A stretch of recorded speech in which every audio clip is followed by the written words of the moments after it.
Hey, everybody. I thought I'd pop in here really quickly and give you a little bit of advice on how to photograph your work and upload it for the purpose of the share spaces. As we move along on our Saturdays and get together, oftentimes, most often, I won't see your finished work, or you might be taking it home to finish and work on it further. One of the things that's required is that you do show me where you are in the process, at least, the end of the day, where you finished, end of class. So since it's a lot of people to get around to on location, it's really best to do this in the share space. Also, the share space will ensure that if you want to participate in the optional critique times right now that are scheduled for Fridays, we'll see how that goes. It helps to have your work uploaded already. So if you do want it to be critiqued at all, then it needs to be uploaded. Now, when it is uploaded, there have been some problems with it getting into the module correctly, also getting it photographed where we can optimally see what you actually painted, and that can get tricky. So I totally understand. It's a little bit of a learning curve here. So if you haven't done it already, or even if you have and you're looking to how do I improve this, just a few pointers to go through. Generally, we just take a photo with our iPhones. That is perfectly fine. People with art, if you are looking to improve your art and send it out for competitions and things like that, that's another whole discussion, how to photograph art. But for the purpose of this, so that we can see it clearly enough in order to evaluate it, the iPhone is just fine, or whatever phone you have, or other camera that you upload to your computer.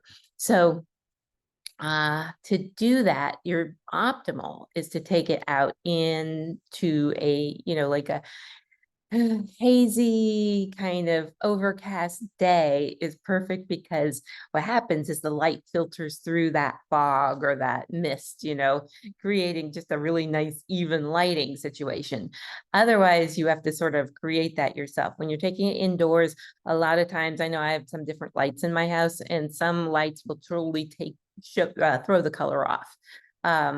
And also cast shadows where you don't want shadows. So all of those things you need to be aware of. Sometimes it means just like putting your painting up against the wall on a vertical, so that you don't have that overhead light making your iPhone put a nasty shadow right across the middle.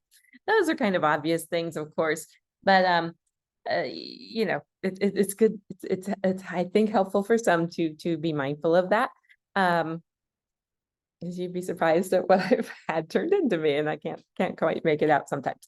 So if you can go outdoors with it in bright sunshine, that's a little different. You're going to get some reflections and things like that you don't want. So even going under the shade of a tree or the shade of your house or something like that is better than bright direct sunlight. Optimally, if it's hazy out, you take it early morning fog, that's great. If you don't have that option, you can take it outdoors still and get some really nice lighting from outdoors. You can wait till later in the day, even just, kind of before sunset, before it starts getting dark, but not bright direct sun. So hopefully that's a little bit clear. When you are in the shade, just make sure it's not like so shaded that it's dark, but that it's or that it's not dappled light coming through a tree, where you've got these like fun plays going on with your light and shadow.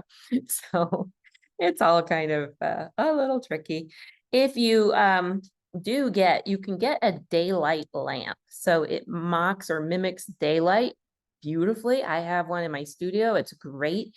You can use that, and then you have that light and you use that, and it keeps all the color pretty accurate to what you did. So that's another really great option. When you are taking the photo, let's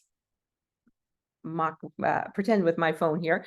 When you're taking the photo, if it's flat on the ground, you want to hold your phone or your camera, whatever it is. If you have a tripod, yay, because that'll hold it perfectly still. If you don't worry. Just hold it as still as you can. You'll still get a really good shot. You might not get a good shot for reproduction purposes, but as far as for what we're doing, it'll be just fine. So hold it really still, get it square over your painting, so you don't have this kind of weird tilting things, because sometimes you guys, I've had things turned into me that are off, like really off kilter, and it's like, oh, the sides are going like, like that or something because it's not lined up. You can also, if it is leaned up against a wall or up against a tree or something like that, just tilt yours to come square with it. So as you're lining up the photo, just make sure that the top corner goes square, that it's lining up in the frame of your photo. Sometimes you'll get it and you'll have all kinds of stuff in the background. I've had that turned into me too. It's like, hey, where does the painting start? And I really have to look carefully at some of these and like, oh wait, no, that's part of your table, or those are the bills that you didn't pay and things like that. Just kidding. But you know what I mean? So crop your photo. If you take a picture and there's other stuff and junk around it, it really distracts from it. So you will want to crop it. And to do that, you're just going to, like, let me just get a photo up here and show you. Somewhere. I'll just get anything up here. So like if I have a photo here and I've got maybe it got, I should take one that's messy, but anyway, say you got like too much, that sky wasn't part of your painting, for example. So I want to crop it. So I'm going to go to the edit button up here on top. I'm going to hit my edit button. This is a really good way to do this, isn't it? Anyway, I'll hit the edit button and then I can hit the crop button down here. I can make it go the right direction because I've had that turned into me too, where it's going sideways. It's like, so tilted, so it goes the right way. That's that one up in the corner, the little arrow there. You're going to go boom. See, now it's going sideways. I don't want that. So now I'm going to go all the way around back to where it goes. Okay, so I want to go in the right direction and then I want to crop. And so say, I'm going to hit the crop button down in the corner here. Oops, not that one. That one. There we go. And that allows me to then get rid of anything that's distracting out of the picture. So if say I was showing part of my tablecloth instead of the painting, I would bring that down to where the painting actually is. Same as the sides. I can pull those in to just get the sides that I want. So that's how you make your adjustments. You can also, a lot of times, if the color isn't looking right, it's probably because it's not. When I take pictures of my art, I look side by side with my art and with the photo I have. And I'll kind of make a comparison, especially if it matters, if I'm selling it, then of course it matters and I take better pictures than my iPhone. But even for this, it matters because you might, I might say, oh, make that oranger. And you're just like, but it was orange. And it's like, yeah, but not in the photo you showed me. So look at it and see if the color's fairly accurate and fairly correct. And if not, then you can go in and you can adjust it. There's adjustments to make in these settings. So you can really play with it by hitting that one right there. And it's probably different on an Android, but anyway, for iPhone people, it's hard to do a mirror image of it. Let's see. Okay, there we go. So it's got autocorrect. That doesn't usually do it for our photos of artwork, just so you know. Instead go right to, let's see, hang on, right to you swing through the different things, brilliance, highlights, all of those, just to start making the adjustments. And you look at your painting, you look at your photo until it's right. There's also, oops, don't do that. So you can make it go, just adjust little things. Contrast, maybe the contrast wasn't really good. The photo got a little blurred or whatever. Brightness. Sometimes you can make your painting look a whole lot better than it did, but if you're wanting help and wanting, then just kind of keep it as accurate as you can, and that will help me to help you better. So when you're all finished, you're going to hit done, and then you've got your painting, and it hopefully looks good. And then we're going to upload it. So what I'm going to do, I think, I'm going to share my screen, and I'm going to show you how to upload. So trying to think if I have something to demonstrate this in, but I think I can. Okay, let's see. You get to see my mess as I'm getting prepared for all of you guys with our things. I don't know if I can upload something yet, but maybe I can. Because it's not published yet. So I am going to go to an older class and see if it'll let me do it there instead. Dashboard. All right, I will go to summer session might be closed and not let me do it here either, but I'll just keep going with this video anyway. All right, so say I'm going to go into this share space here. You're going to click on the share space, whatever it is that week, and you're going to hit reply. See if it'll let me. So when I hit reply, I can type anything I want, say it was a great day out here, blah, blah, blah, or I was so frustrated. I hope not, but whatever you want to say here. Any questions you might have, I really appreciate any critique you could give me, whatever you want to say. If you're wanting critique, I always say ask for the critique. If otherwise, I'm your greatest cheerleader. I will give critique on our Zoom sessions, for sure.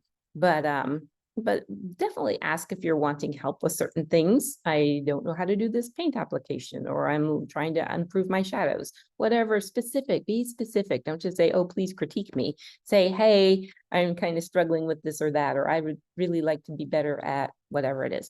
So specificity is really helpful for me. All right, so now back to uploading your photo. I will probably go over more of this with you when class starts, but I just wanted to get this started. So to upload the photo, you're going to hit images right here. It looks like a little photo. You can see that little right there. Click on that, click upload image. And then you get this upload image right here, this box, and you can either drag something from your screen out here and drop it in here, or you can click on that and it will go to whatever photos you have. I'll go to recent, see if I have anything. Yeah, here we go. I'll pop that picture right there.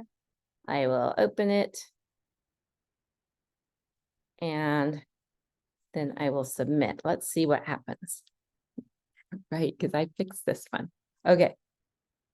Just so you know, the ones directly from your phone sometimes don't work. Anyway, so here, all right, so here we got a painting.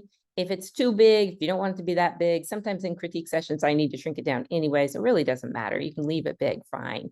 Sometimes I need to shrink it down just so we can see the whole thing while we're looking at it online together. But otherwise, yeah, I don't mind. So you could put it at whatever size you want. There it is. It's ready to go. You've typed whatever you want to type, and then you hit post reply.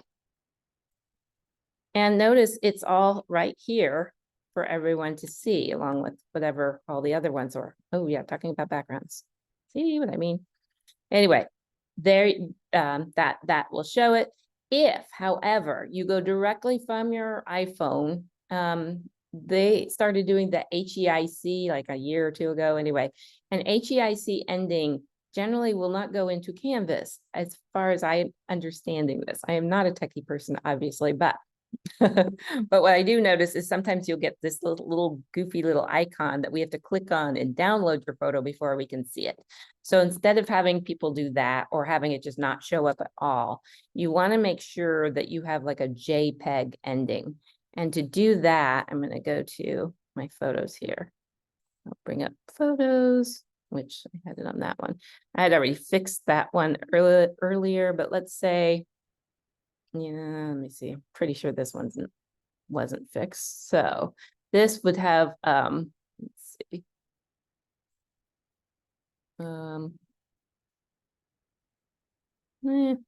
Doesn't show me what the ending is. All right, let's say, well, it will. It's a hike ending. It's an HEIC because it came straight from my iPhone, even though I'm not seeing where it shows that here, but it is. So what I'm going to do is I'm going to click on the photo that I'm going to want to use and upload into the space. And first, before I even go to do that, I will click on the photo on my computer. And I'll go to File, and I'm going to go to Export. I'm going to export this one photo. And see, I want to export it as a JPEG.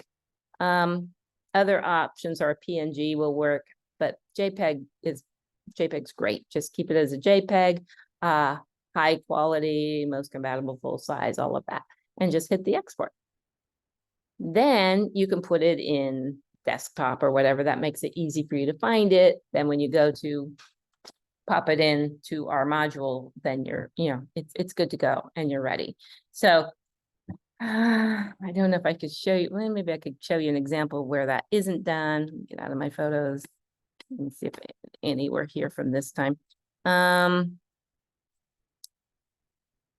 Just want to show you what it looks like without showing you comments from the other class last summer, but quickly. Felt like there was one, but maybe not here. Anyway, believe me, it's all it shows is this little teeny tiny icon. And yeah, like this. So you'll get a number, even though this says JPEG on it. So I'm not sure why it did that one, but sometimes you'll get that. So you just want to make sure you do it the proper way, like I just showed you, and hopefully that won't be a problem. So, and if it is a problem, if anyone's struggling with this, honestly, do not let technology be a barrier. It's so important that you share your work with me, and you can always email it to me, but I think it's good when you share it with each other too. You and your classmates benefit a lot from looking at what each other are doing. You learn from each other. You learn different ways of, oh, I didn't think about it. You're all painting in that same location. And sometimes, somebody else is further down the beach or turn their easel, to look at the mountains instead of the water and things like that. And you say, oh, I never thought about doing that. So you learn from each other by seeing what you're all up to. So don't be shy about sharing. It's a great thing. You're all at different levels, but even I've had some brand new beginners teach the more experienced artists new ways of seeing things. And it's a great thing. So don't, everybody's on their own path. Everybody started at different times. Everyone has different levels of experience. Everyone's people are using all different materials. That can be a really great thing. You might think, oh my gosh, I never even thought about doing pen and ink. I was doing, oil. I thought I could only do this or that. And so you learn from each other. You learn all those possibilities out there. So anyway, this is just encouragement to post for sure. Don't let technology get in the way. If you're having any troubles, just email me. I am so happy to sit down together in a private Zoom even and open up our computers and work through it with you. So not a problem at all. Let me know as we go along. But yeah, don't let it get away from you. Don't just put it off. This is a pretty important part of the class. I think it really helps you connect with each other and with me. So that said, that's my big rah-rah cheerleading session for today, a week before we start. Can't wait to see you guys. All right, bye.